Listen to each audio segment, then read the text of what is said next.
this is for the one who ain't never had a love, yeah. This one's for the girl who don't feel like she's enough, yeah. Yeah, yeah, yeah. This one's for the cool kid playing on the school team, crying to himself cause he never had the prom queen. Head full of wants, but they said it's just a pipe dream, yeah. This one's for the kids like me, they never had one thing. The ladies always turn their cheek, but they ain't let the fat ones sing. This one's for the kids like me, kept working when they had nothing. When people try to take their dreams, they stuck it to them, please don't change. For the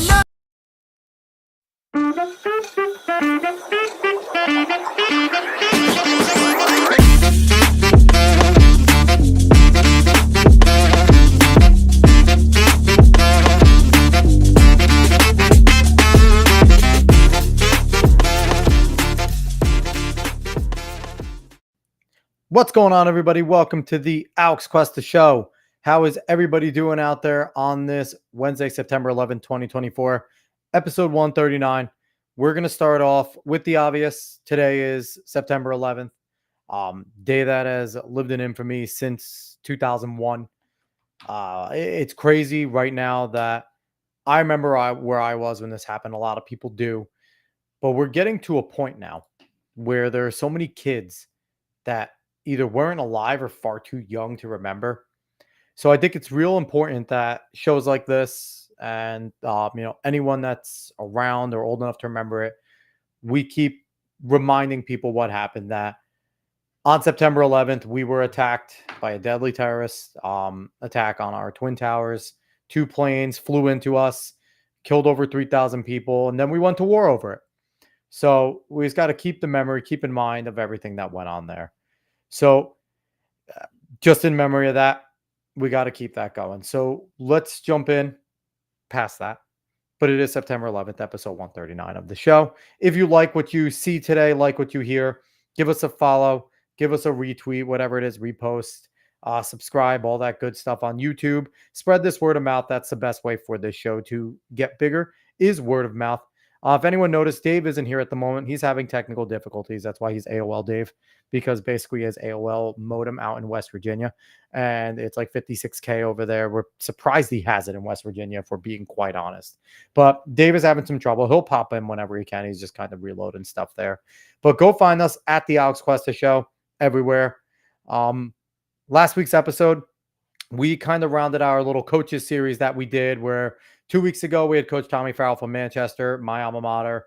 Last week, we had our good buddy, head coach defense, and his assistant coach and a athlete I coached before, Monty Richardson, over for New Egypt High School. We talked about their outlook for the season, what they learned from last season, and things like that.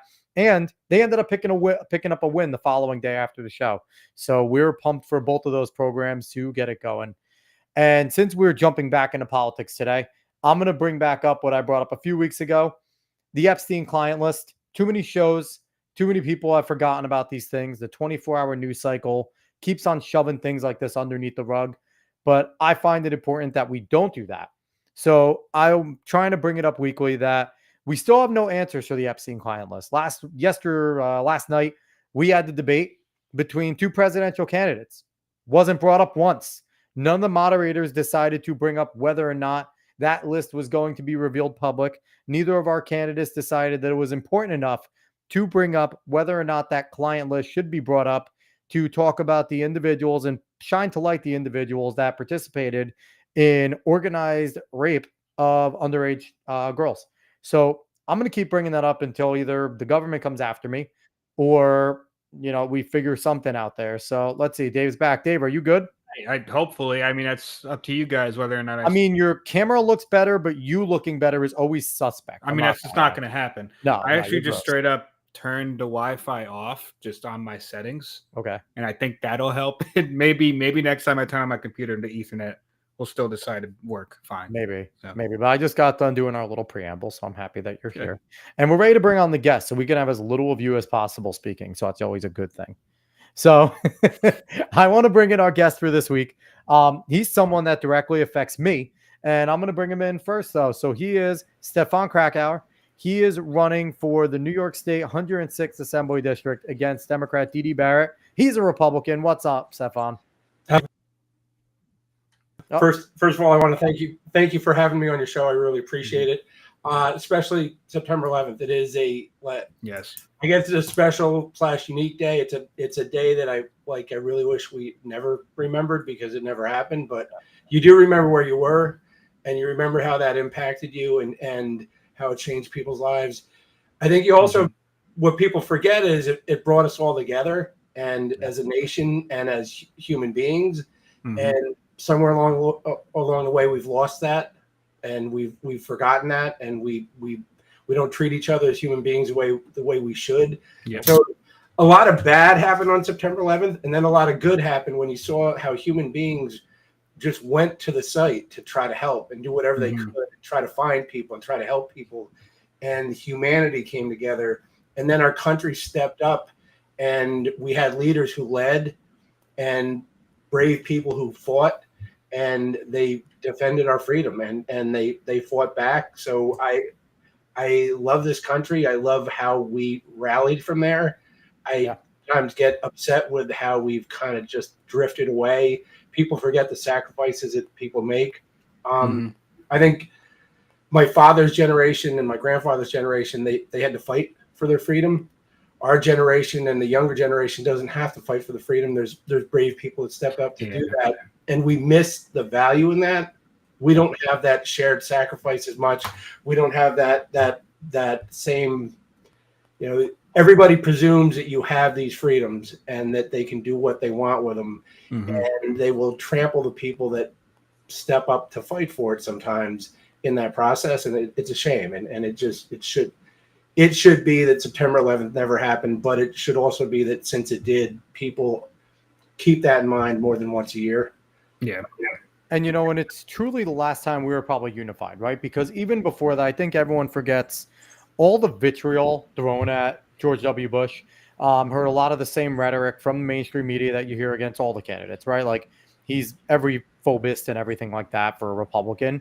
But when that moment happened, it was like no one cared that Mayor Giuliani was a Republican. He was American. Nobody cared George W. Bush was a Republican. He was an American commander-in-chief trying to navigate it. And it was truly the last time, for my lifetime, I was in 7th grade when it happened. So it was like the last time I remember unification of the country being like that. Now it's like everything is so suspect in the government that we're all kind of trained that if we see it, question it.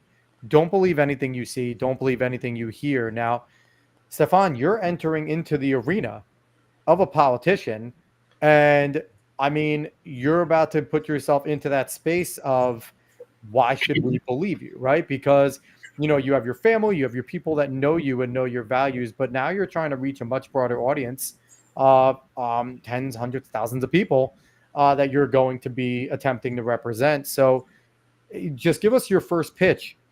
If I'm living in Dutchess County, if I'm living in Columbia County, we've had Dee Barrett running the show for years here as a Democrat. What is the motivation for people to switch over, go to Republican, and specifically you? Well, I think kind of springboards from that is that, we're all human beings. We're all Americans. We're all from this community.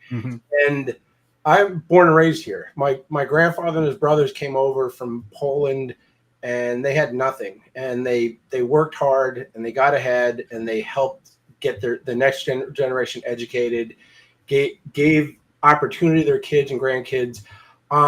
So I'm born and raised in town of Poughkeepsie. The as things change, people move in, people move out. Yep. And what's happened more and more is people are getting pushed out. People aren't moving because they want to. People are leaving New York State because they have to. And it's a shame because it's a beautiful area. It's a beautiful state. But we've gotten to the point where the state doesn't really reflect who we are all the time and what we stand for. Absolutely. So, I have nothing against Dee Barrett, but she went to Beverly Hills High School. I went to Spangdale High School. I grew up in the town of Poughkeepsie. I don't even know what Beverly Hills High School looks like, but it doesn't look like.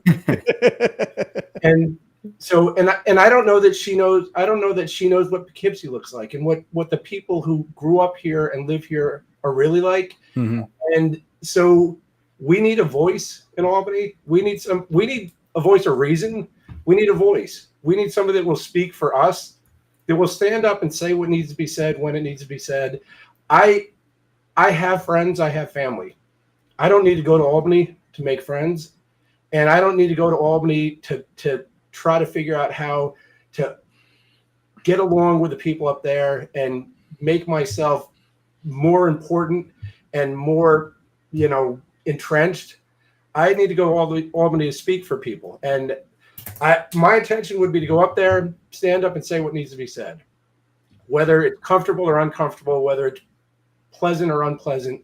Sometimes there's so many things that happen up there that make no sense, but it doesn't seem like there's anybody in the room that really cares. Mm-hmm. And it doesn't seem like there's anybody in the room that really understands it. Like, we back home pay the price. Prices go up. It becomes harder and harder to afford to just go to the grocery store. Kids playing sports, the cost of everything skyrockets. People can't afford to put their kids in sports, and they got to make decisions. Are you going to buy groceries, or are your kids going to play soccer or baseball this year? And it's ridiculous, and it's not fair. And rather than turn and run, my feeling is I'm going to stay and fight. I'm going to fight for us and fight for my kids and fight for your kids. And it isn't Republican, Democrat. It's just us. We're people. We're human beings, and we deserve to be able to exist where we want to exist. I shouldn't have to move out of New York State because I can't afford it. I can't afford to raise my kids, or when I retire that I got to leave here because I can't afford to live here any longer because it's too expensive. So I'm someone that gets involved. I see a door, I walk through it, and I speak, and I get involved. And I'm not perfect. I will make mistakes, but what I will always do is listen to people. I will represent people, not me. Campaigning, you go door to door, not just to get votes, but to listen to people. The people that live in this district should hear from their elected representative. 100%. I've knocked on so many doors and rang so many doorbells. I have yet to meet somebody who's met my opponent at their door, at their front porch, in their lawn. So let's go into Dee Dee Barrett for a touch, because I want to talk about the economy. You mentioned being able to afford things. You mentioned, doing sports, putting groceries on their table, getting gas, all these types of things. A lot of people, when they hear these politics, you're going for a state level position. Everyone gets caught up in the federal stuff because they watch CNN, Fox News, and listen to some national level podcasts and things like that. So it's a very different animal. What has Dee Dee Barrett specifically done over her tenure? Because how long has Dee Dee been? It's been a while that Dee Dee's been representing us, right? 12 years. 12 years. So what has she done negatively to affect us economically in our area, right? Because I don't care what they do in the federal government when it comes to your position. And what people need to realize is, although we have some great people running for federal office from this area, New York here, Stephan's significantly more important. And don't get me wrong, I want all of them to win. But being at the state level, you're our first buffer in this area to, prevent things that are going on and coming down the pipe. So what has she done to hurt us economically in this area? And what do you plan on doing or bringing to Albany, obviously, because it's tough sledding being a Republican in Albany. But what do you plan on bringing economically that's going to change it for us here? Well, here's the thing. As a member of the majority, you're able to get things done because you can get the votes. Mm-hmm. I was on the town board for about 20 years, and we were in the majority for most of that time. And you can it's tough to govern. When you have a majority, it's difficult to govern. Mm-hmm. So you have the majority, you have a responsibility to get things done, whether it costs money, doesn't cost money, whether you have to raise taxes, whether you can cut taxes. You have things that you have to do for people. Yeah. And being in majority, you'd say, do we want an assembly person that's in the majority or the minority? And you say, well, the majority. But the problem is, if after 12 years being in the majority, there is nothing I can tell you that she did for us. The things that I can tell you that she's done to us is that Central Hudson raised her rates, and they appoint the people that make the decision of whether the rates can go up. She's a chair of the Energy Committee. She's done nothing to try to figure out ways to curb those increases. And now, Stephan, I want to give Dave a little reference here because Dave lives in West Virginia. Yeah, I was going to say, no. I'm over here in Poughkeepsie, so I've experienced it. So, Dave, I don't know what your energy is like there, but anyone watching from our area is going to know what I'm talking about. Central Hudson went to a system where they only come and check our meters once a month. And that means that every other month they can give us an estimate. People were eventually getting bills, Dave, of $900, $1,000 for a month. Oh my goodness. And it became a situation that was untenable for a lot of people. Yeah, But you had that's to pay. pretty bad. You had to pay. So that's something that Dee Barrett was obviously directly overseeing, right, Stephan? That type of gouging happening to the constituents. Right. And she's the chair of the Energy Committee. And that's you can be a chair and do nothing, or you can be a chair and do something. And as a person in the majority and the chair of the committee, you have the ability to make change. And here's the thing. I can go to Albany as a member of the minority, and I guarantee you I'll be more effective because I'll speak up and I'll tell people what we're going through, what it means when our electric bill shoots up and you get a $900 electric bill. And now you say, you know what? I can have my kid play Little League, but I can't have my kid play basketball this winter. Or I can't have my kid do the additional training that I wanted her to get to be able to improve her skill set. Yeah. So you start to make choices that are more and more difficult. And some people make choices that it's not just, can I have my kid in sports? It's, what are we going to eat tonight? And they go from, I was talking to somebody recently, and what he basically said is people are eating poorly because they can't afford to eat right. So people can't afford to buy organic. They can't afford to buy food sometimes. So they buy what's available, what's affordable. And sometimes it's just not really what's right. So when our energy costs go up, it takes money out of our pockets just to exist. And as a member of the majority, as a chair of the Energy Committee, you can't allow that to happen. You can't allow that to happen to us. And if it does happen, you should go down fighting. And it shouldn't be a quiet no or a wink and a nod and like, I need to do this to keep my base in what's a purple district. I need to appear to be conservative. Actually fight for something. Stand up for something. Like 12 years. There should be accomplishment after accomplishment after accomplishment. What you have is people in power that will tell you, we got a person that's running for president that will tell you, this is what I'm going to do if I'm elected. But if you're already in office, just do it. Pull the trigger. And here's the thing. And if they won't let you do it, jump and shout, make noise. And that's the thing is that I will go to Albany, and will I accomplish everything? No. But I'm not gonna be quiet. I'm not gonna shut my mouth. I'm not gonna fall in line. And some people, Republicans, will tell you I'm gonna reach across the aisle and work with the Democrats and come to consensus. Here's the thing: sometimes, yeah, but other times, no. Other times, you just gotta stand up and say what needs to be said. Everyone as a conservative, yes. And there's got to be a voice that people hear. Bail reform was insane, and it's still. We'll get to bail reform. That's on the docket. We will get there. So back to the economy, though. The economy. When I was a kid, I'd go to the grocery store to Stop and Shop right here on Route 9. Now it's a super Stop and Shop. But I used to go with my mom. We'd get two carts of groceries filled to the top, and maybe she'd spend $100. Now you might walk out with a bag of groceries for $100, maybe not. I'll go to the store, I'll come home with stuff, and I'll spend $100. My wife will say, "What'd you get?" I'm like, I got some soda, I got some cold cuts, and I got some grapes. Yeah, I looked at it the other day. I got 6 bananas and 2 bags of the 100-pack of the little snack bags. It was over $10. I'm like, these 3 items. I know each one of those snack bags costs like 2 cents to make. The cardboard is like 5 cents for them. And these bananas are certainly not. The only things that I've found that are like, I mean, they've gone up from what they were, but are still like affordable is like rice and pasta. Like you can get that and you can still do that, but you don't want to eat that every day. That's not a balanced meal. So. Right, but pasta, it's like $2 to $4. It used to be 50 cents to $1. So it's doubled in price. It's just still affordable, and it is. You don't want to eat SpaghettiOs. You don't want ramen noodles in a hot pot. We're not college kids in the dorm. So I quickly want to just throw in here our super fan Nachi throwing that word has it that they are eating cats right now. So sorry, that's the type of podcast you're on, Stephan. Right. We're not going into that tonight. No. That was covered last night. But yeah, so overall, when it comes to the economy, so obviously Dee Barrett has not been doing a good job over there helping us with the economy, right?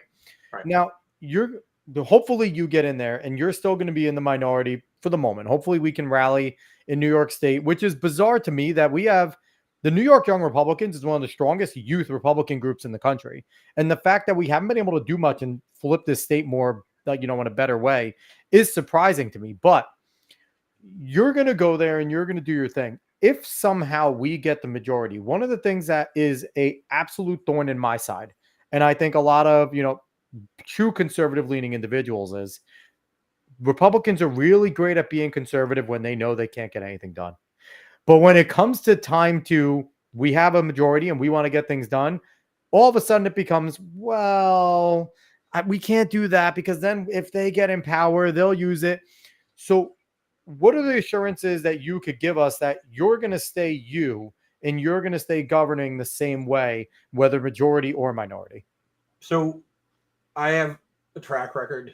I've been in local government for 20, 25 years. Yeah. And my thing is, I don't like to spend other people's money. I'll spend my money the way I'm comfortable spending my money. Sometimes my wife will tell me I spend too much of my money, or buy things that don't make sense. I got too many pairs of sneakers or fancy flip-flops. But that being said, I don't like to spend your money. And if I'm going to spend your money, I got to be able to tell you how I'm doing it, why I'm doing it. I was a member of the finance committee for most of my time on the town board, the chair for almost all of it. And I could tell everybody every penny we spent, where we spent it, how we spent it, and why we spent it. And that's the thing, is that when you're in charge, you have actual responsibility. You have to govern. And I like that. I embrace that. And so to be in the majority, you stick to what you do. You don't go and start to spend things and become different from what you were because now you have power. You got to have core values. And the thing that's always guided me in politics is we work really hard for what we get. And we need to be able to keep as much of it, enjoy as much of it ourselves as possible. There was a point where we were in negotiations with one of the unions and they wanted 100% medical. And the question I asked the person across the table was, show me somebody other than a police officer in our community that has 100% medical, and then we can talk. But if you want people to pay for something that they don't have themselves, give you a perk that they can't afford and they don't get, that's not appropriate to me. And it doesn't matter whether I can afford it or not. It's whether the people that I represent can afford it. And he didn't like me and he thought I was being a jerk, but I wasn't. It's not about me. It's about the people you represent, and it's about your community, and you got to care about something and stand for something. So I haven't changed. I am what I am. I'm pretty straightforward. And so I'd love to be in the majority in Albany. I don't know that we'll ever get there. I think one of the shameful things is that on the Republican side, when they lost the majority of the Senate, they just gave up. It's like they just went home and stopped playing the game. Yep. And back then.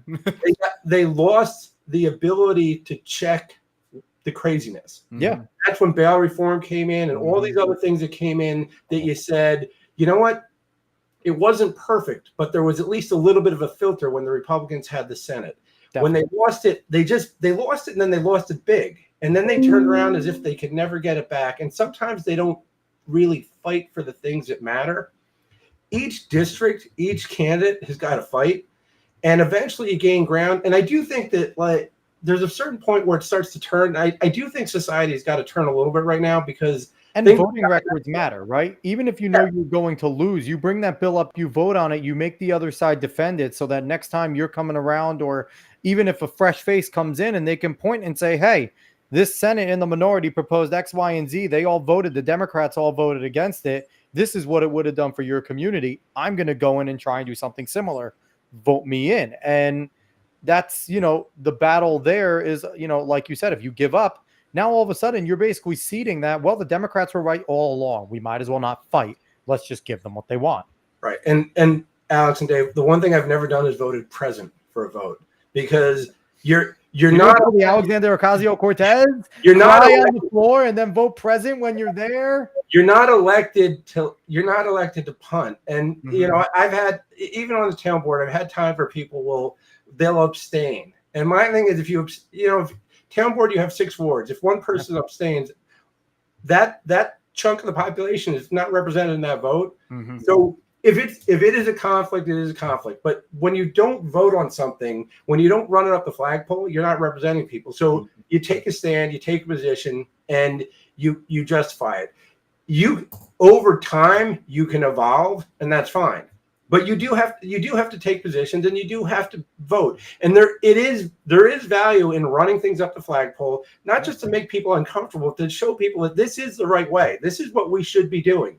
You can go ahead and vote for what you want to vote for, but I'm not going to let you do it quietly. I'm not going to shut my mouth. And again, whether you're in the majority on the town board, there were times when the majority didn't want what I wanted, and it was a Republican majority, and I still ran it up a flagpole because I felt the conversation needed to be had.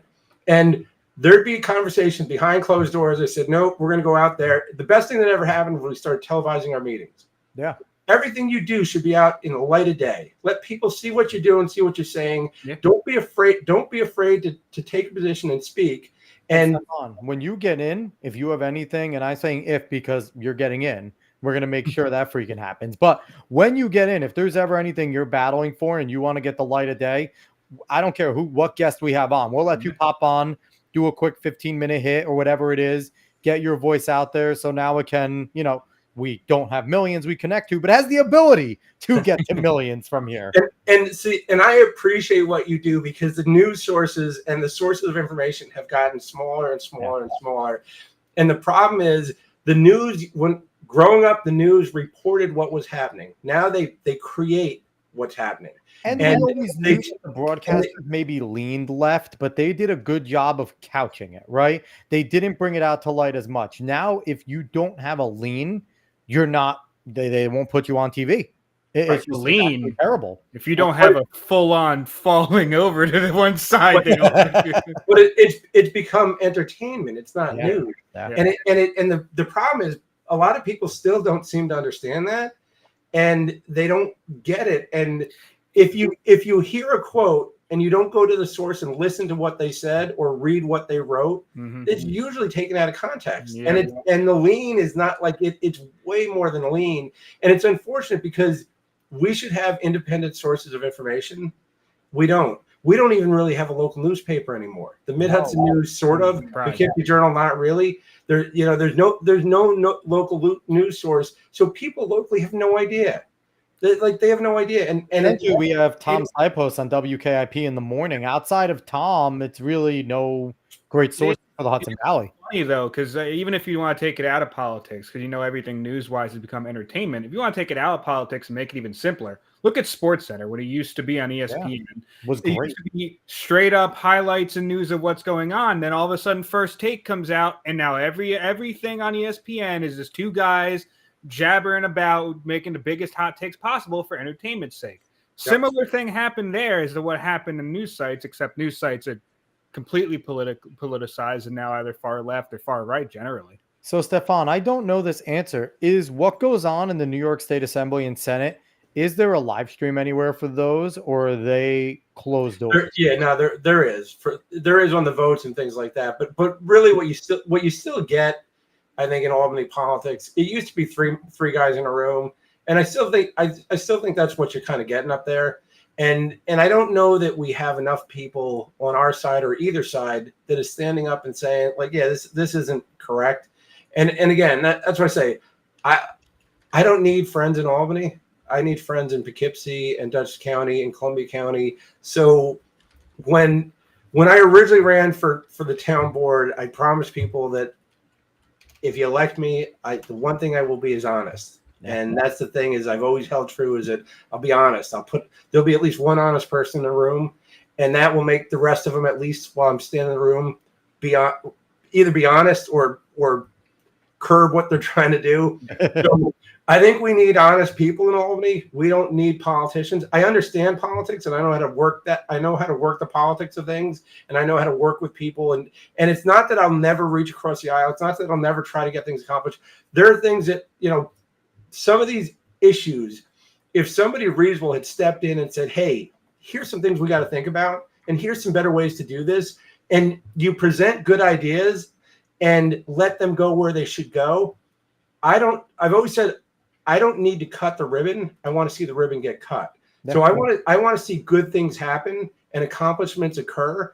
I don't care if I ever get credit for anything that I do, as long as good things happen around me and for my community. We got you here, Stephan. We got you. If you're involved, we'll make sure we give you a shout out. Yeah. Thank Hey, real quick. Oh. Nate asked this question. Okay. And I want to know, he said the state's almost all red outside of NYC. Is that true? The city pockets are pretty blue. Your Syracuse, your Buffalo, Newburgh, Poughkeepsie, like they're pretty blue. And that actually leans into something that, so Nate, for the most part, your rural areas are pretty red. What you have is the problem that you have is COVID in particular. You had blue move up north, and relocate into our communities. Yep. And then what you have is people like Sean Patrick Maloney, Dee Barrett, and some of these other politicians. The line was too long down in New York City to get online to run for office, so they came up here to run for office. So Dee Barrett lived on the Upper East Side. She will claim that she, lived here forever. I've been involved in town politics for 30 years. I've never met her. I've never seen her. And I've been to all kinds of things, Republican, Democrat, town stuff, town days, parades, functions. I've never seen her. I've never seen Dee Barrett at anything that has to do positive with the area, even when with anything going on, to be quite honest. I've been up here. I started at Marist at 2007, and I basically was home for maybe 2 years. I've been here for a long time now, and I knew Dee was there, but she never had, her face is not around publicly anywhere outside of, I guess she basically lives in Albany. So, Stephan, you have a challenge of trying to get that blue pocket of the city of Poughkeepsie. What has been your strategy? Actually, the city of Poughkeepsie is not in my district. Oh, City of Poughkeepsie is not in it? Okay, you're not. Okay, that's fine. We're good now. Get out of here, City of Poughkeepsie. That's good. Because, hey, listen, and, Dave, you understand the cities. Having a city is an uphill battle, right? Yep. It's an uphill battle whenever you uphill battle is actually. I do have the city of Hudson is in my district. The city of Hudson's there. Pocket. So in the end, what is your outreach for cities? Because obviously those have usually been places where Republicans give up. They don't even try. They don't go door to door. They don't try and do outreach. And I feel like that's one of our biggest pitfalls. We're missing millions because we just won't even go knock on some doors in some apartment buildings. Well, so, I think part of it is that I'm not, Dee Barrett is Dee Barrett, for better or worse. She's a person of means who came from Beverly Hills through the Upper East Side of Manhattan, I think, lived in Millbrook and now lives somewhere up in Columbia County. Really nice property, great. But I'm born and raised here. I'm a local guy. My friends are regular people. My family are regular people. So you're still very involved in the town. You coached my U5 team last year when I couldn't be there. You're still very involved. Well, that's the thing. I'm also involved in our local community center and got involved to renovate that. We raised $100,000 and completely rehabbed it and put it back online. My thing is I'm part of this community, so I can connect to people that wouldn't necessarily connect to a Republican going into a city atmosphere. I do what I believe is right, and I care about people, and I want to make a difference. And they don't have to agree with every last bit of my politics, but they can understand that if they need help, I'll help them. If they need somebody to listen to what's going on in their world, I'll listen. And if they need somebody to speak on their behalf, I'll do that. I'm an attorney by trade, so I speak on behalf of people, and I represent people, and I take that to heart. And I'm attorney and counselor at law, so you represent them, but you also counsel them. So a lot of what you do is you talk to people, and you try to help them through their situations and figure out ways to make things better.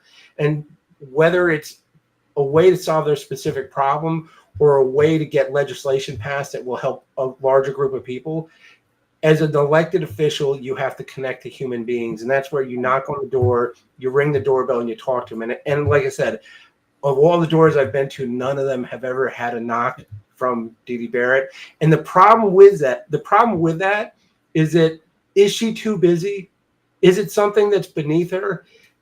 How do you represent people if you don't know who they are? If you don't look them in the eye and talk to them? So if I go into the city of Hudson or anywhere else where it's blue and I knock on their door and I talk to them, they may not like me because I'm a Republican, but I don't think they're going to dislike me because I'm just like I'm a person, and I'll talk to them and I'll give them the respect to listen to what they have to say.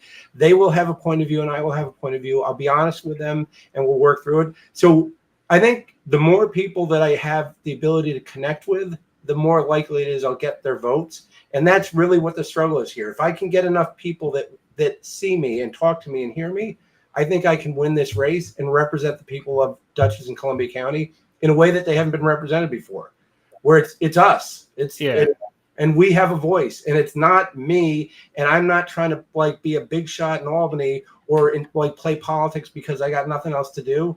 I'm going up there to represent them, and then I'm coming home and going to bed at night. I'm going to see my kids, tuck them in, check in on them, help them with their homework, and live the life that I'm living. But I'm going to go up to Albany every single day that I need to be up there and take care of the business that we need taken care of and take care of the people that we need to be taken care of. So that's where the blue versus the red. If we all just get back to September 11th, 2001, where we were New Yorkers, we were Americans, we were human beings, that like vote for the person. Look at the person in the eye, figure out who they are. If you trust them, vote for them. And my thing is, give me a shot. If you're on the other side, give me a shot and see what I can do. 12 years is a lot of time. 12 years is too much time for someone who hasn't accomplished anything for us of significance. And it's time that we have a different voice, a different person, a different approach, and just basic representation. That's what the country was founded on. And you said something there that I think rings true, especially in today's day and age, because a lot of people that we see in the political light on the news nowadays don't even function like human beings. Like it's like you can barely connect with them at all. So it's just weird how so many people have gotten to so many statuses where they don't even seem like they want to represent the people that they're supposed to represent, or they want to connect to the people that they want to connect to. And I think that's a very prominent thing that we have to get back to, like you said. Yeah, I think a lot of them don't even like the people they represent. And that's the thing. These are my people. These are my people. These are the people I grew up with. I went to school with. I like, and to this day, I got friends from all walks of life, all varied friends, and it's not because. I mean, I got a friend who's a CEO of a publicly traded corporation, and I got a friend who sits in his garage after work and has like a dozen beers and falls asleep with a buzz. And you know what? That guy's an American. But that's the thing is that you don't need to feel like you're better than people. You don't need to feel like you're more important than people. You just need to be a person and a human being and connect with people. And again, I do think that some of these people that represent us, not only do they not know who we are, they don't even like us because they feel like they're above us. Yeah. They live in big houses, drive fancy cars, they fly first class, and they never want to be directly involved with us. They go to resorts that we can't afford to go to so that they don't have to sit next to us by the pool or the beach. Yep. And my thing is, I'll sit with Bobby in his garage, or I'll go have dinner with Sal. Both of them, I enjoy their company. That's a good campaign slogan. I'll sit next to you at Buffalo Wild Wings. We don't have to be at the Bellagio in the VIP. well, Dee Dee Barrett had this thing where she was doing a diner tour, where she was going to diners and having conversations with people. And Jersey's diners, baby. I've never seen her at a diner. And really. And here's the thing. It's like anything else. Like the politician shows up with somebody standing next to him to take a picture, and then they're like, "All right, let's get out of here." Yeah, or how controlled was that, right? Like it was okay. You guys need to leave because Dee Dee Barrett's coming. Only you guys are allowed to stay. Photo op. Okay, you guys can come back in now. Okay, now we're good. Like it was something like that because she's high profile. So, and one of the things I like that you said, you'll go into these blue areas, not even caring that they're blue, just talking and hashing out some issues with maybe a person willing to talk. And one of the things I've said before on the show is we need more people like you willing to do that. Because I think a lot of Republicans just look and go, that's deep blue, don't care. And the thing is, you do it once, maybe they look and they're like, Stephan's crazy, I don't care, I don't like Republicans. You go back a second time and it's like, hey, listen, I got elected, but I'm here again. Nice. What's changed about your life? Anything positive? All right, vote for me next time. I'll continue to do more. Maybe they won't vote for you again. By the third, fourth time, they're going to start to think, this person actually cares a little bit. They keep on showing up at my door. And that's huge. That personableness of just keep on showing up and not giving up on areas, I think is something that's big that we need to start doing more. Yeah, and because real quick, because we have this whole thing of a Ben Shapiro coin, like facts don't care about your feelings kind of thing. But people vote on their feelings. People actually very much care about their feelings. Like the facts are the facts, but people will push away. We see it all the time. Just think about anyone you know. People will push away facts because something else makes them feel better, and that's just a part of humanity. But you can tap into what people are feeling when you go and actually connect to them and see what they want to actually happen. 100%. And to use one of my soccer analogies, there will be referees that are very good referees, but the way they ref a game and the way they interact is less than stellar. Mm-hmm. And at the end of the game, you're not happy. There'll be referees that aren't the best referees, but they hustle up and down the field. They try their hardest. Mm-hmm. They have a smile on their face. When you say, ref, what was that? They come over, they explain it to you, and they communicate with you all the way through. And at the end of the game, they may have made mistakes with their calls. It may not have been the perfect game that they refed, but you walk away and you're like, and I'll go over and I'll thank them for their effort and for the way they communicated and interacted in a positive way. And that's where you say, you don't have to do everything perfect, but if you try hard and you mean well, you genuinely mean well, and you get it pretty close to good, I'm okay with it. And that's what I want in people that represent me, and that's what I want to be for people that I represent, where I won't always get it perfect, but I will try extremely hard. I'll try harder than everybody else. I'll represent you. I'll talk to you. I'll communicate. When I was on the town board, our meetings were Wednesday night, and I said any given Wednesday night, somebody can show up to a board meeting with better information than we had when we walked in and change the way we vote, because we should always be open to listen. And that's the thing. You should always be open to listen. There was a board member when we were working on a major project, and I invited him to every meeting about the project. And at one point he said, I'm a no. You have the votes. Why am I here? I said, because you're a no. Because I want to know why you're a no, and I want you to tell me why you're a no, and I want you to continue to feed me the information that you have as to why you're a no. Yep. Because I don't know that it's a yes until we're all through this. Yep. So if everybody around me says yes, I'm uncomfortable because I'm making a decision and I don't know that I have all the facts and all the correct information. So you should engage people that have different opinions that you do.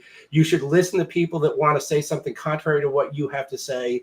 And you should understand that you're not always going to be right. But if I'm dead wrong, if I was dead wrong on a Wednesday night, somebody came in with better information and I changed my vote and I convinced the rest of the board to change their vote and we did something different, that's what you want in a representative. That's what you want in an elected official. You don't want somebody that can come in and just deliver the vote every Wednesday or every voting meeting. You want somebody that's going to come in and listen and make sure that they get it right. And if for some reason they didn't, fix it. Mm-hmm. Don't be too proud to fix a mistake or correct something that wasn't correct. And to admit, somebody came into a board meeting on Wednesday night, told me something that I didn't know, and I changed my opinion. And the first thing I'll do is admit, like, you know what, I didn't realize that. And now I have better understanding. But that's what government should be. Yes. A lot of people with a lot of different opinions coming to a consensus, voting and moving on. Keep moving forward. We should revolutionize the way people govern. After every vote or weekly, every single representative should have their own podcast where they go on and explain every single vote, explain why they voted the way they did. And it should be every single. We gotta get them to read the thing that they're voting on. That's the thing. They'll have to, but that's the thing. Yeah. They'll have to come and explain it. If they don't know what they're talking about, it's be as transparent as hell, and then people have access to all of that. The amount of times people vote on something and have no idea what they just voted on. Exactly. I've seen it at town board meetings where we're voting and they're looking around trying to figure out if a yay is a good or a nay is good. That's so embarrassing. Right. And you should know exactly what you're doing and why you're doing it. And those are the clips that we should be circulating around. Those are the clips that because the town board meeting is all on for the town. Those are the clips that we should be taking as conservatives, especially if it's a Democrat, blowing it up, putting it on there and saying this was the decision at that moment of if they said yay or nay. It had nothing to do with the bill, everything to do of should I or shouldn't I? What are the rest of the people on my team doing? Because that's what it comes down to. Is this my team doing it? I need to be a team player, which is nonsense. You're not supposed to be a team player. You're supposed to do what is right for your area.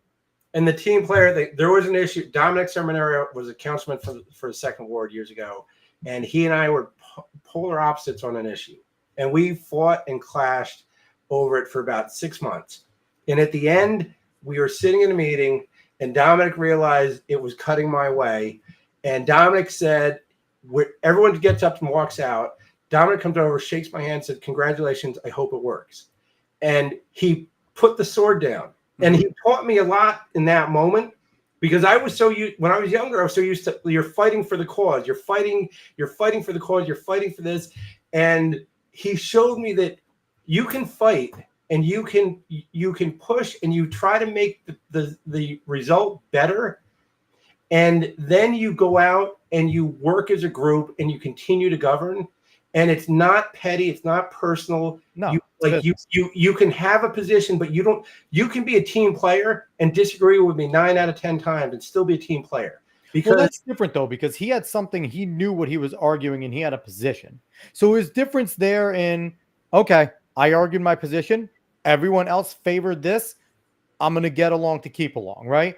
And that's different than, I have no idea what's going on. I'm just going to do what Bobby, Sally, and Timmy are doing, because Bobby, Sally, and Timmy have the same initial next to their name for a political. Yeah, no, I'm using Dominic as an example of what's good in politics. Yeah. Where you fight, that is good. You fight through an issue, and then you come to a consensus, and then you work towards getting it accomplished and making sure it's good. Absolutely. But the other side of it is the people who say, Am I voting yes or no? And they start looking at each other, and you're like, Jesus Christ, you don't know what you're voting on. No. You literally don't know what you're voting on. And doesn't that make you want to get on the mic and just look and be like, "We're voting now. Do you guys know what this bill does?" Like, I wish. And I've seen it on both sides of the aisle. So absolutely, but it's not one side. It's not just one. There's dummies on all sides. Yeah. So I want to move into the next few topics because I don't want to take too much of your time up. You're busy. It's late. You want to get home to your kids. Let's jump into immigration. So first, immigration is a national topic. Obviously, we're here in New York, and people are going to go, well, you're in the Northeast. You're not near the border. You're not Texas. You're not Arizona. This isn't New Mexico. What does immigration have to do with you in Dutchess and Columbia in the 106th District? So how is immigration affecting the constituents that you want to represent? So here's a very specific example. When everything was happening, when the southern states were starting to bus and fly the migrants out of their states, which they were getting overwhelmed. Everybody up in the Northeast said, "Oh, you're bad people. You don't want all these people to come in." And all of a sudden, bigger picture than small. Martha's Vineyard, they flew a bunch of migrants in. They showed up with pies, and it was very nice and very photo ops. I think I Googled it. I think most of them were off that island by 48 hours. Within 30 to 60 days. I think almost all of them were relocated somewhere else. So they didn't have room in their mansions on Martha Vineyard. They didn't have all that. They have huge mansions there. The shame of it is we all want to help people. Yeah. They claim to want to help people, but they don't want them in their front yard or their backyard or on their little island. They want them other places. They want them in Texas. They want them in Florida. So D.D. Barrett wants them on her property over in Columbia County. I'm sure she would not allow that. Nope. And that's where what they're saying is it's not honest in how they're presenting it. And then you take a look at the town of Poughkeepsie. They brought in, I think it was 60 or 80 migrants. They're young men in their 20s and put them in the fighting age. They are fighting age adults. That is what we will call them. They are fighting age. They put them in the Red Roof Inn. So you put a bunch of guys in their 20s in a lousy motel. Well, right next to Hampton, which is really, the Hampton is nice there. There is a right next pool that goes on there. Right next to my neighborhood. Yeah. Right next to, right within walking distance to the elementary school. That everybody in Spankhill, their kindergarten, first and second grade, everybody's kids go there. And here's the thing, nothing against the people that came. They came here for better opportunity, a lot of them. Some of them came here for all kinds of other bad reasons, but you put them in a motel next to a neighborhood, next to an elementary school. It's a bad idea. They have nothing to do. You give them a bunch of cash. They're sitting there with just a lot of idle time. They can't work. They don't have any family around them. You're not being nice to these people. You're shuttling them around and treating them like objects and political pawns. And it's not fair to them. It's not fair to us. And then you're spending a fortune of state and federal money. And if you took the millions, and I think it's in the billions of dollars that they've spent to house migrants, give them healthcare, give them food, give them clothing. If you took that, Town Poughkeepsie Soccer Club, which we're involved with, Mm-hmm. take a drop of that bucket, we could have professional trainers, not turf fields. We could have the best grass. Beautiful fields, man. That would be. I don't know, billions. We're getting grass in a dome. Yeah, we're getting turf in a dome. We're beautiful there. If you look at that and you say, Jesus, the stuff you could do for the people that are already here. And my thing is nothing against them, but if I have to do something, I'm going to feed my kids first. I'm going to feed my family first. I'm going to feed my neighbors first. And I'm going to take care of the people in our community first. And if I can't do that well, I shouldn't invite other people in and start spending the community's money to put them into substandard conditions, into a motel that's disgusting and is substandard. And you're putting them somewhere where they're not going to want to be forever. And when the money runs out and the novelty wears off, then what? Do you bus them back to like the border? Do you fly them back to whatever their home country is? Or do you just leave them alone and walk away? And it's not fair to anybody. And it's insane the amount of money that's being spent. And then when crimes happen, all of those poor people are painted with the same brush. And it's not all of them. It's a few bad apples. If we all were responsible for the small amount of people that commit crimes in our community, we'd all look bad. But now you take that group and you say they're all horrible, they're all criminals, they're all this, and it was not most of their fault.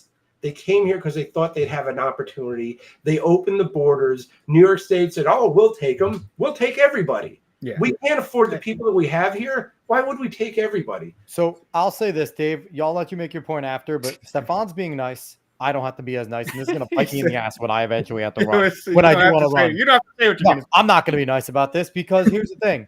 Number one, they are criminals. They're coming across this country illegally, and the correct term is they are criminal illegal aliens. So I am not going to give them a pass, and especially when they are 20-year-old fighting age males. We're all guys.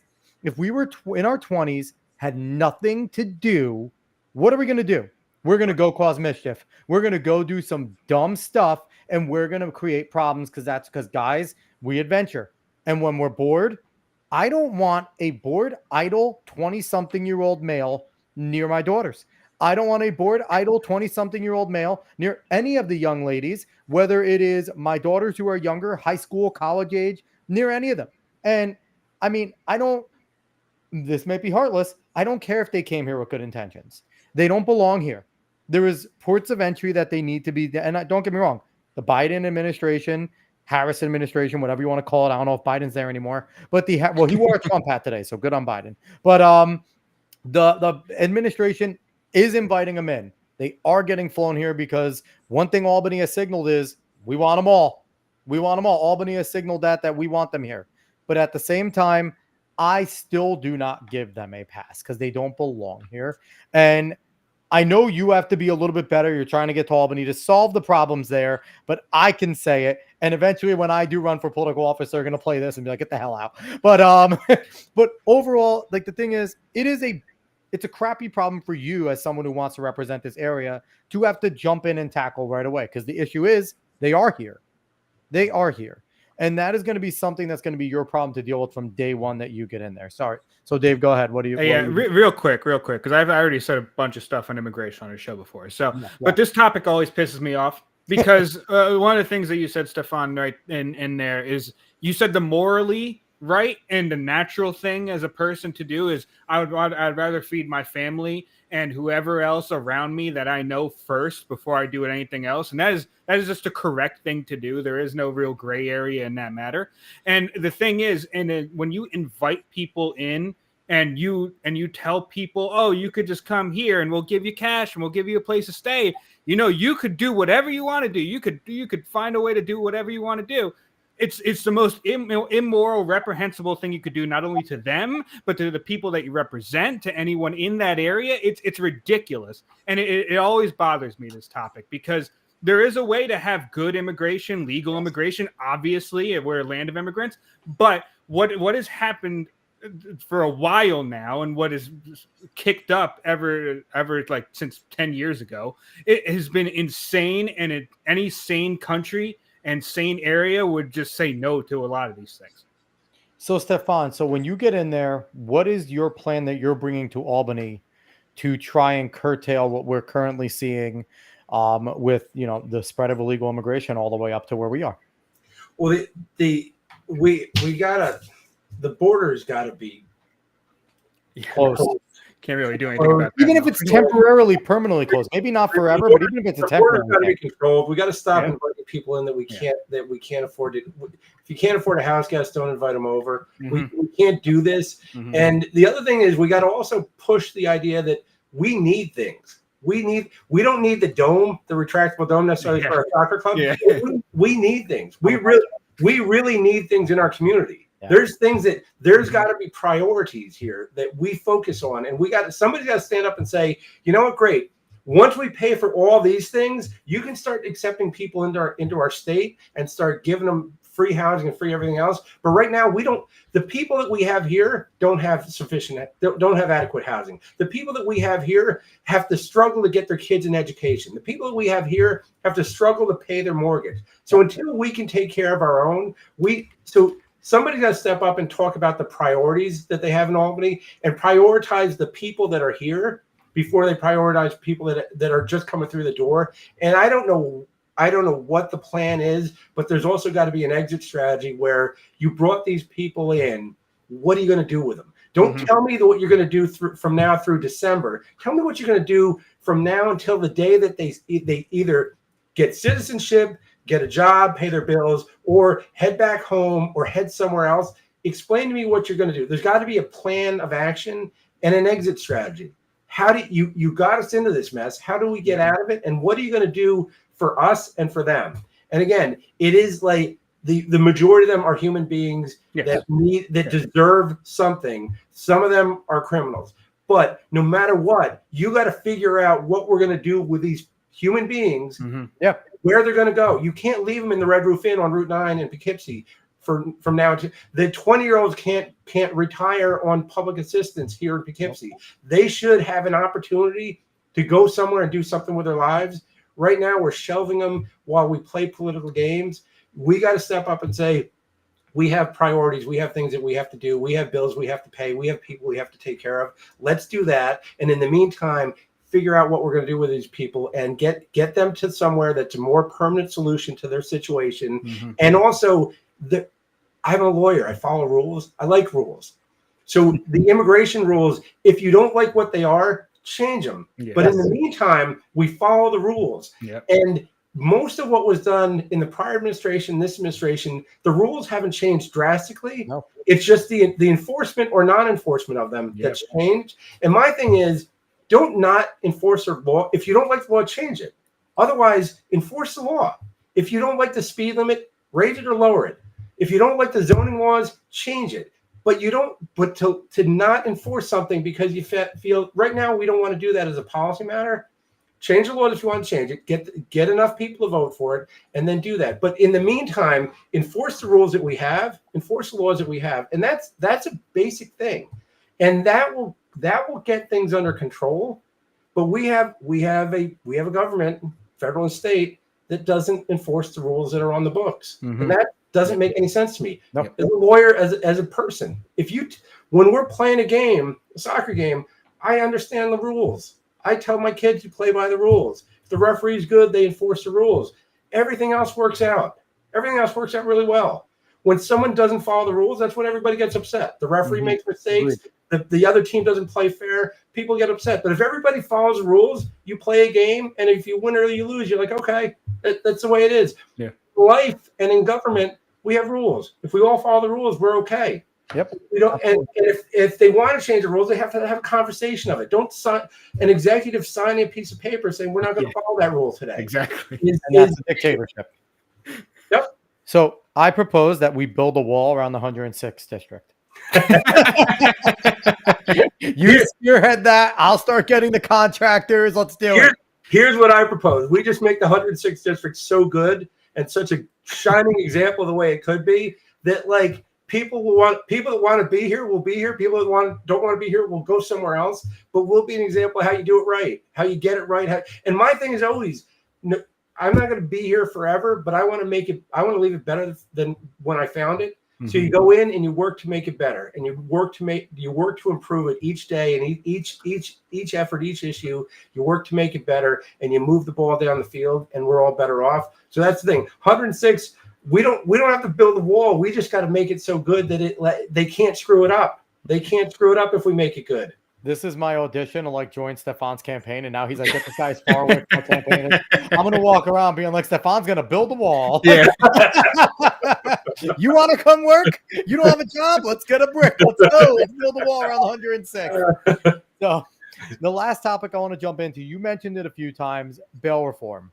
For people that don't know, what is bail reform, and when did it come into action? Bail reform, it came into action, I believe it was right around 2019, 2020. Yeah, it's pretty recent. And it basically got rid of cash bail for most crimes. You have to do something really bad now to have to post bail and be put in jail. And here's the thing. There was a belief by some that too many people are going to jail based on finances, and they felt that it was unfair. I was a town judge in the town for 5 years, and I didn't grow up wanting to be a judge. I didn't go chasing after that. The opportunity arose, and I took the position, and I really enjoyed it because the thing that I realized is you could just sit there and dispense justice and put people in jail or let everybody out and just like take one side or the other, or you could, each time a person walks through that court, it's a human being. And figure out why they're there. And before I took the bench, I met with the DA, the public defender, and the probation officer from the court. And I said, it's not my court, it's our court. And the name of the court is Justice Court. So our job is to figure out what justice is. Sometimes it will be adversarial. Sometimes we'll work together to figure out a solution. But human beings come through there. And if we can figure out why they're coming through, and some of them, they just got to go to jail. It just is what it is. Yeah. Others shouldn't have been there in the first place because the facts and circumstances don't merit charges. And then there's a whole bunch of people that they're broken for some reason. If you could figure out how to fix people versus just cut them loose or punish them, but fix them to the point where they don't come back, they're better off. Society's better off. We're all better off. And justice has been served. So bail reform, what they did was they took the authority away from the judges. So you and I vote for people to be our local judge, and our state level judge, and our federal judges get appointed. But we vote for people to be judges. They took that authority away from the judges to make decisions because they didn't trust those people to make those decisions that the law says can. So there were times I put somebody in jail because they needed to go to jail because they committed crimes. Yes. And then there were other times where the ability to put them in jail or put them on probation or put them on electronic monitoring was enough to convince them to go into rehab or to get help or to get psychiatric treatment. And I had really good people working in the court with me that helped show me the way. But the ability to have the judge make the decision means that if you get the right person for the job, they can figure out what justice is and how to dispense it. When you take away bail, the judge is not doing anything. People don't even have to show up any longer. If they don't show up, the court has got to go looking for them and say, hey, you missed your court date. Before, when they didn't show up, I'd say, listen, there's a bench you didn't warrant. show up, there's a bench warrant. Yeah. And when they'd come in, if they'd explain it, I'd say, all right, I'm going to vacate the warrant and send you home. If they said, I didn't show up because I didn't feel like coming to court, I'd say, okay, you know what? Then you go to jail so that we make sure your next court date. Yeah. There was a process. I talked to each person. I went out and I did arraignments all hours. I did arraignments at the hospital. I did arraignments in holding cells. I did arraignments wherever I had to do them. And one of the things I want to do was I want to look that defendant in the eye and know who they were and get an understanding of who they were and why they were there. And the people that needed help, I wanted to help. The people that just needed to go to jail, I wanted to put in jail. And I thought the toughest thing in my life was going to be to put a human being in jail. but they put themselves there. Yeah. They put themselves there. Yep. Now we don't even have that option. Our judges don't have that option. Crazy. You can go out and shoplift, and you don't go to jail. And what's happened is Alex, Dave, and Stephan, we go to Walgreens and we want to buy something. If it's worth more than a few bucks, it's locked. Yep. It's locked up. It's insane. So those of us who follow the rules can't get anything because everything's locked up, because otherwise the people who could care less walk in, steal it, and walk out the front door. Mhm. And the clerks are told, leave them alone. Yep. And that's all places now. Yep. Just don't worry. Right. Which is insane. And also, like, it hampers our police officers. We had Allison Esposito on a little while ago running against Pat Ryan, and her being a police officer, she like talked about some things like this, and it hampers them completely, because what's the point of arresting someone for shoplifting anymore? Because you're going to bring them and you're going to bring them to the jail. They're going to get out because there is no cash bail, so there's no reason to bring them in front of a judge. And then you're going to see them again doing it again later that evening. Right. So there's no point to it. And it really stops our police officers who, for the most part, want to do their jobs. They want to go there. They want to be, they want to protect and serve. But they sit there and they look at it and they go, what am I going to put myself in danger for? What if this person's violent? What if this person has a gun and I'm going to bring them to the jail for them to get out for no reason? I want to go home and see my family. There's nothing for me to do here. Exactly. And the respect for law enforcement has been lost in this process. And what used to when somebody came in and they were charged with whatever they were charged with, and one of the charges was resisting arrest, I almost inevitably put them in jail. And the thing that I would say to the people when they came in was, listen, regardless of what you think was done right or wrong out in the field, you're going to come into court, and in the light of day, we will get it right. But when you decide that you're going to disregard what an officer tells you to do and take it into your own hands, you put everybody at risk. And now you have an officer with a gun and a badge that is now in fear for their life, and you put everybody at risk, and bad things can happen. So I'd send them over to the jail, because you got to sleep on that. You got to think that through and understand that you can't do that. Nowadays, they don't care. They commit the crimes. They're not going to jail. They disregard the officer. So they have no reason to jail. Right. And that's the problem. And like I said, you go into Walgreens, you want to buy razors, you got to ask somebody to unlock it. When I had a guy one time, he was in Adams, and he shoplifted. He stole a ribeye, lobster tails, and shrimp. Hey, at least it was good. Good Well, stuff. well, that's what I said. I said you had to make things a really nice meal, but you didn't get away. So here's the thing. You're like, I'm not going to put you in jail. They recoup the stuff, but you're gonna be coming to court because you can't do that. If you or I want that, we got to go work, save the money, buy that. This guy went in and he grabbed him, and I literally said to him, I said, you had the makings of a really nice meal. I would have liked you to invite me over for dinner versus being in court with you, but like, you're supposed to buy those things. And it's crazy because how many times have we heard those stories and we see it? It's gone on social media. I haven't seen one in a while of, you see this mother, she shoplifts a bunch of things from a grocery store, and then when the cop comes, they find out why. And the mother's like, I'm just trying to feed my kids. I can't afford any of this. And the cop takes out his wallet, pays for the whole thing, says, I'm not putting you in jail. I'm not arresting you. You're just trying to feed your family. And that's a discretion of a cop, and we cheerlead that. But again, if I'm a cop, why am I getting involved in any of that anymore? Like, there's no reason to. They don't like me anyway. Like, there was a guy who got arrested for stealing a coat, and it was in the dead of winter. It was 5 below, whatever it was. He came into court, and he didn't really have a big rap sheet, but he was a homeless guy. Or, he had substandard housing, whatever the term is these days. And the assistant district attorney said, "Judge, may I approach?" And I said, "Yeah." And he said he stole a jacket. It was freezing out last night. He would have probably froze to death without the jacket. And I'd like to make a motion to dismiss. I'm like, that's fine. And my question was, did he keep the jacket? Like, no, I didn't. But my thing was, I kind of would have liked to buy the guy the jacket. Sitting on the bench, I didn't have that opportunity. Yeah. Like, justice. There's laws, but justice doesn't always, like, it's not black and white. It's like it's not crystal clear that, like, case by case. Right. You dispense justice the way you think it's appropriate. So this guy, in order to not freeze to death, stole a jacket. And you know what? He doesn't go to jail for that, because it was a horrible situation, and we figured out a way to move through that. With bail reform, you take away a lot of the judge's authority and responsibility And I felt like you put on that robe, you have the authority, you have the responsibility. You go there and you take it seriously. And a human being's life is hanging in the balance. There was a woman one time, her son got arrested for, I think it was a driving violation and possession of a controlled substance.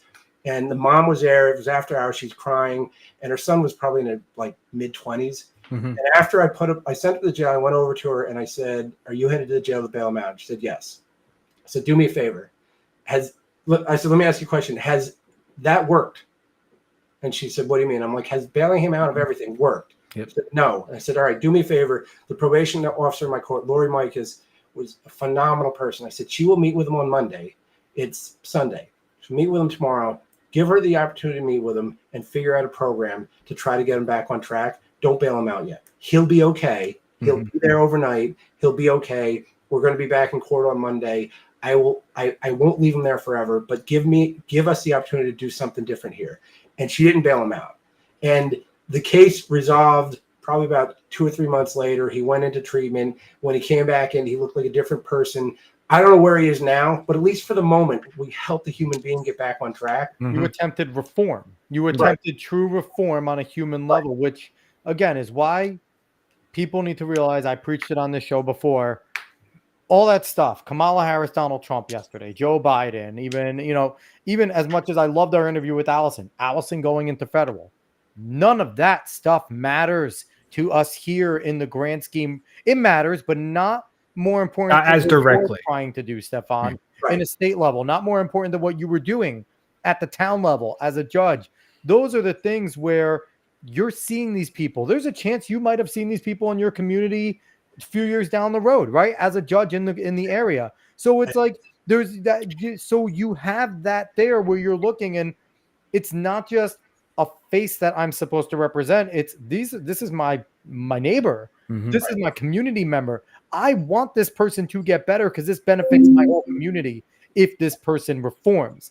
It's not, well, they're in Wisconsin. I'm a federal judge that lives in Louisiana. I'm knock the gavel. I don't care. Like, it's a very different thing what you're going for. And people just need to realize that. Stephan, you've had the experience of dealing with people in this area, in the town, being very intimate in terms of justice and then also legislation. And now you're trying to get a little bit bigger, but your experience, I think, with the local, being involved in the community, is going to make it invaluable when you get to the state level. And I just think that you're going to do real well there. And I think there's a pretty prevalent question here. The guy that stole the gourmet food, Nate G asked this, was it Jameis Winston? No, it wasn't Jameis. Jameis has done his stuff, but no, it wasn't Jameis. No. And here's the thing: it was the conversation. I had a smile on my face. The guy had a smile on his face, and the reality is, I put people in jail, talked to them, told them why, and they respected that. Yeah, and that's where, when you do bail reform, you take away that interaction, you take away that authority, you take away that ability to actually help. And the guy whose mother I asked not to bail him out, I don't know what happened to him, but the thing that may not have happened is he may not have taken drugs, gotten in a car, and killed someone because of the mess. So it could be the things that didn't happen as a result of those interactions. And we as human beings interact with people all the time. If we can do things to make things better each time we interact, and we're not perfect. So day in and day out, if we try to improve and progress, we can make the world around us better. And that's why I get involved, not because I wanted to wear a black dress to work and be a judge. It was because I cared and I wanted to help. And I use it as an opportunity to do something different and to help people. As a councilman, I tried to make sure the taxes are reasonable, the services were good, the parks were improved, and things had a shine to it, and that we had pride in our town. As an assemblyman, I want to do the same thing on a state level. I want to make it so that we're proud of the state that we live in, and you and I don't have to leave. We don't have to go to West Virginia or wherever else. We can stay right here in New York. Nothing against West Virginia, but we can go where we want to go. We don't have to leave because we can't afford it. But I want to make it so that the state shines again. The apple has a shine on it because it is a good place. It's a beautiful part of the country. The change of seasons are fantastic. It's gorgeous. Hudson Valley is beautiful. I like to travel the world, but I love to come home. I love to come home, and that's the thing. I want to continue to come home to Poughkeepsie, New York, and for all of us to be able to do that, and our kids to be able to do it if that's what they want. So that's my thing. I lean in. I don't lean out. So, Dave, what were you going to share? And as you share that, the reason why I have it hidden in the back because it's not that important, but I did want to give you a good boy point because you said hamper a couple times, and I couldn't remember myself if that was actually a word to be used in that type of way. I thought you were just getting hinder wrong, but you were right. So I just wanted to let you know that you were correct. I wanted you to feel good because I was questioning you pretty harshly, and I was just like, is he using this correctly? So I just wanted to bring that up. Well, Dave, I'm happy that you're here too. Oh, hamper's not just for clothes, then. No. Yes. And here's a really important question for you, Stephan. Definitely. When you were a judge, did you at least once look at someone and say, "Youths," like in My Cousin Vinny? Because I would not be able to resist. The moment someone used the word "youths," I would have said it in that exact tenor. I did not, but the one thing that I did when you walked in the room and the bailiff would say, "All rise." I like that. I like that. You may be seated. It was. Does it make you feel like a priest for like a second? Like, yeah. It was time to take, but I was like, oh, look at that. That's something. And what the one thing that I did do is, I mean, a lot of people came through the courts. Attorneys and different people I've known.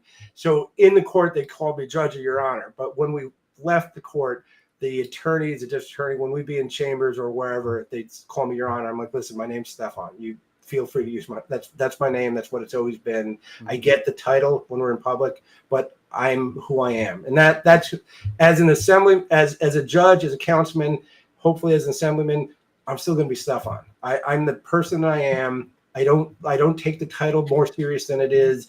I appreciate the value of the office, but the reality is we're all human beings. None of us is better than the rest, and we're supposed to interact on an eye-to-eye level. So I'm not going to go up to Albany and disappear. I'm going to be Stephan from Poughkeepsie, and when you see me, it won't be Mr. Assemblyman or any of that crap, that stuff. It'll be Stephan Krakower, your neighbor, your friend, the guy who coached your kids on soccer. I'm 100% going to call you Mr. Assemblyman every single day. So, Nate has a question. Do you think American judges should wear powdered wigs? I do. Frank Moore, I think it was Frank Moore in the city of Poughkeepsie for Halloween. He'd wear the powdered wig. That's awesome. So yeah, I like the robe and everything. The pomp and circumstance. It is when you first put it on, you're like, oh Jesus. But like there's value to it in symbolism. Like in court, there's a dress code, and people would come in flip flops or shorts or whatever. And the court enforced the dress code to the point where people were getting turned away. And I told the court, I'm like, listen, there was one day where a guy came in wearing a pair of pants and the tags were on it. And I told his attorney to approach. I'm like, your client's pants have tags on it. And he said, yeah, he came wearing shorts. So he went over to Kmart before they tore Kmart down. He bought a pair of pants. He can't afford to keep them. He just bought them to wear to court. And I said, listen, next time, if he's wearing shorts, like make sure he gets in. And I told the court staff, I said, unless they're completely inappropriate, if that's the case, turn away. But otherwise, if they're wearing flip flops or shorts or whatever, you can hold them till the end, but don't send them home because then they got bench warrants, and it was crazy. People were coming in with bench warrants. I'm like, why weren't you here? And they said, well, I was here, but I was wearing shorts. But a guy would walk in, he'd have flip flops, and you hear like, psh, psh, psh, psh. He's walking up the aisle, and when he'd get up there, I'm like, nice flip flops. You're like, oh, sorry. I'm like, yeah. A little decorum. And I do this. I'm like, hey, I dressed up for this. Next time, you should dress up for this. Yeah. It is kind of important. Because your freedom is online here. So dress like it matters.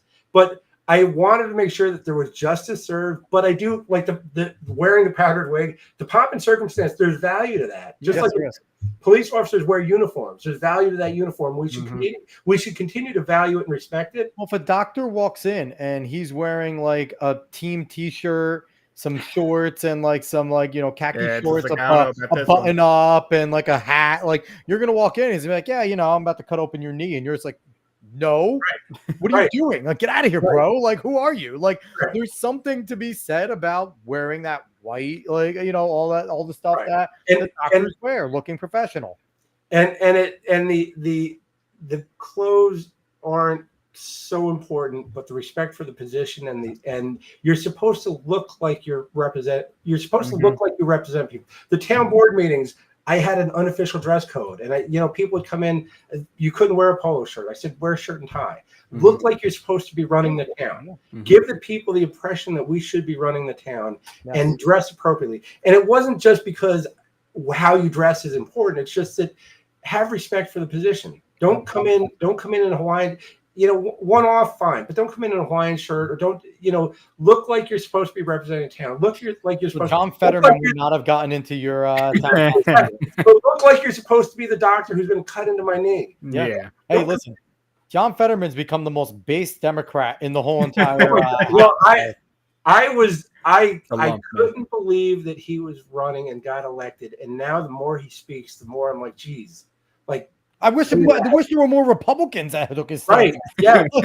and here's the thing: even when I don't agree with him, he says what he thinks, and he doesn't apologize for having an opinion that's not exactly like everyone else's. And I'm like, God, that's what politics should be. I think he directly said on CNN, as my brain heals, I think I'm getting more conservative. Like, I think he even said it too. Like, as I heal more, I think as the lump took over, I'm telling you. Yeah, it's weird. I couldn't believe he got elected. And then the more I listened to him, the more he speaks. He went up against Oz. He's a blessing against Oz. Oz believes in abortion. So it's like, he might be a blessing. We might have actually dodged a bullet with Oz not getting in. Yeah, but that's the thing. He's the Fetterman speaks. He says what he thinks. Yeah, which is what politicians should be honest, but they're not. So when a guy's honest, you like him because he's honest. Even if you don't like his positions necessarily, you start to like him because you're like, I believe what he's saying. Authenticity goes a long way. And if someone's authentic, the reason why people like Bernie is because they thought he was authentic. Now, he's a Marxist, so there's no such thing as an authentic Marxist. But people thought he was, and he was fooled. He fooled a lot of people. Yeah, he started to believe his own press clippings and 100%. Yeah. All right, so Stephan, thank you so much for coming on. We appreciate it, man. Thank you for having me. I enjoyed the conversation. So I hope I didn't derail your campaign too bad with my my rambunctiousness. But once again, he is Stephan Krakower, candidate for New York State 106th Assembly District. If you are in the area, if you're in his district 106, and you want to see him win, reach out. There are never enough volunteers on smaller local campaigns, things like that. And this campaign shouldn't be small. It's for a New York State position. So if you are in the area, go on. I'm going to put it up on the screen. And for those listening, if you're on a podcast, he is on Facebook, www.facebook.com/Stephan Krakower. And you go on there and you can get in touch with him, message him. He's very personable. If you want to help out, he'll tell you where to go. He'll guide you. Even if it's just, hey, I can't get door to door, but I can make phone calls from my house. I could do this. Can you come? I could make phone calls. Anything helps in a campaign.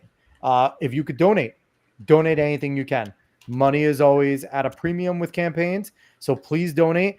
And if you liked anything you heard, then let's fight to get him in there because Dee Dee Barrett.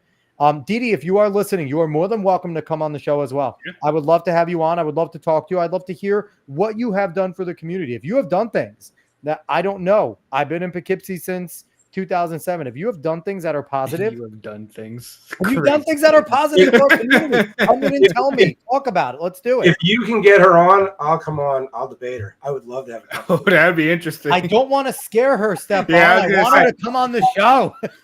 But we should talk. Yeah. Yes. To be interactive. 100%. Why there isn't a debate or why there aren't more debates at these state level positions, there should be more. Dee Dee should agree to a debate with you. I feel like that would be amazing that if we had that go on, because I think debates are healthy things when they're, when they're done properly and when there's moderators that are actually moderating. I digress. But overall, Dee Dee, you're welcome to come on, but this isn't about Dee Dee. This is about you, Stephan. We appreciate you jumping on. Yes. I wish you all the luck. Obviously, full disclosure, I'm biased. I want Stephan to win. I am a part of the GOP committee, so I am trying to get him to win. But if you want to help in any which way, please reach out, donate, do all the above, or just as something as small, share this so his message can get out to more people. You go follow his Facebook, share the things you see on his Facebook that he's doing as he's putting up videos of him going door to door consistently. He is out there. He's giving up a ton of his free time. Stephan, I don't know how the hell you see your kids or your wife or anybody anymore, because if you're not at the soccer field, you're walking around knocking on doors. So you're doing yeoman's work. You're doing great things, and we wish you nothing but luck, man. Thank you. I appreciate it, guys.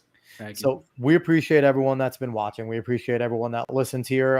And we'll be back next week. We have more fun guests coming on. If you like what you heard, please like, share, follow, subscribe, spread this word of mouth.